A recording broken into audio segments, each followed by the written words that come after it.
की अदालत में आपका स्वागत है। पिछले दिनों आप लोगों में से बहुत सारे लोगों ने फेसबुक और ट्विटर के जरिए मुतालबा किया ऐसे शख्स को बुलाने का जिसके बारे में कुछ लोग कहते हैं जब वो जबान खोलते हैं तो आग उगलते हैं, और कुछ लोग ये बोलते हैं कि वो हमारे दिल की बात करते हैं।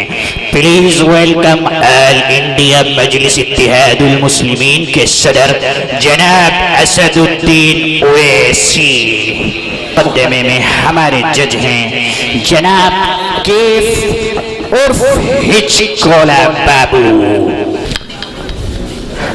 मिनल मालूम लदयकुम अन्ना सनुकीमुल अजविबा वल अस्इला मा ज़ैफिनल ख़ास रईस मजलिस इत्तेहादुल मुस्लिमीन लिउमूमिल हिंद असदुद्दीन ओवैसी।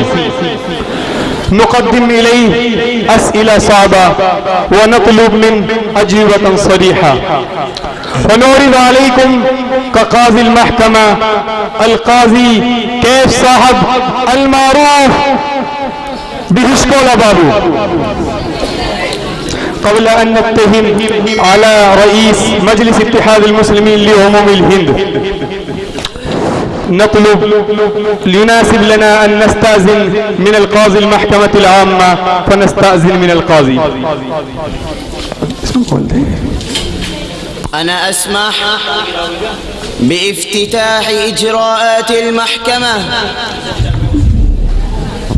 مسموح مسموح مسموح مسموح.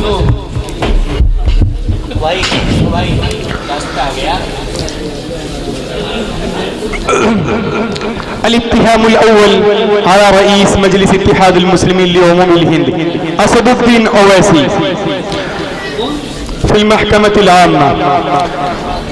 أويسي جي أنك قد قلت في رجل عظيم من الهند أنه كلب وجيله كلب وكلهم كلاب. صحيح يا سيدي، لا يناسب استعمال مثل هذه الكلمات، ولكن الإصلاح من الجانبين، فيجب على زعماء BJP أن يمتنعوا عن استعمال الأقوال القذرة ولا يقولوا عن المسلمين كلمات غير مناسبة. فتأمل يا سيدي في كلا الجانبين.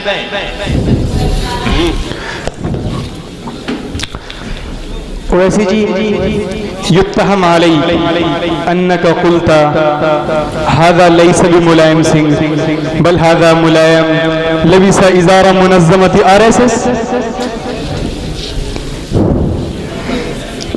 يقول ملايم سنگھ دائما أنا مولانا أنا مولانا، وقد رأى جميع الناس ما حدث في مظفر نجر، كيف قتل المسلمون وكيف ظلم المسلمون في زمن حكومة أخيليش يادو. ليس هؤلاء بأمان المسلمين بل هم الأعداء. السؤال الثالث على أسد الدين أويسي، كيف تشعر حينما تجي من حيدرباد إلى اللكنو أيها الأويسي؟ أنا أشعر كما يشعر نريندرا مودي وقت اتيانه من غجرات إلى دهلي. يا سيدي، الاتهام الرابع عليك.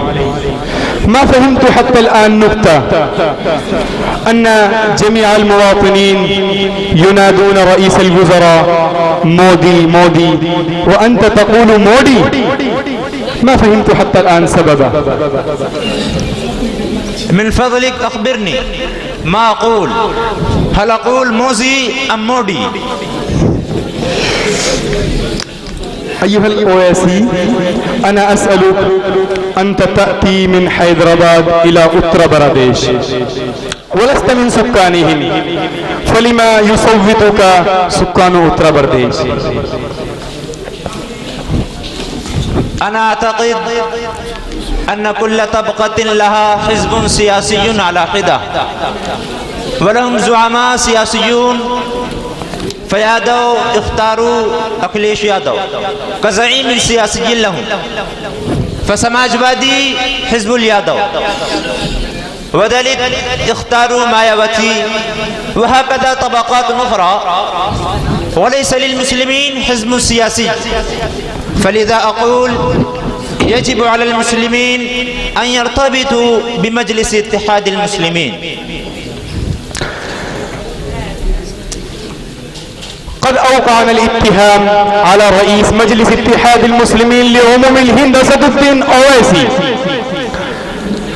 وبعد الأسئلة نتوجه إلى قاضي المحكمة العامة ونطلب من القضاء في القضية التي جرت على رئيس مجلس اتحاد المسلمين لعموم الهند أسد الدين أويسي. المحكمة العامة تعلن أن السيد أويسي قد دافع عن نفسه دفاعا تاما، فتقضي المحكمة أن السيد أويسي بريء من جميع القضايا والاتهامات،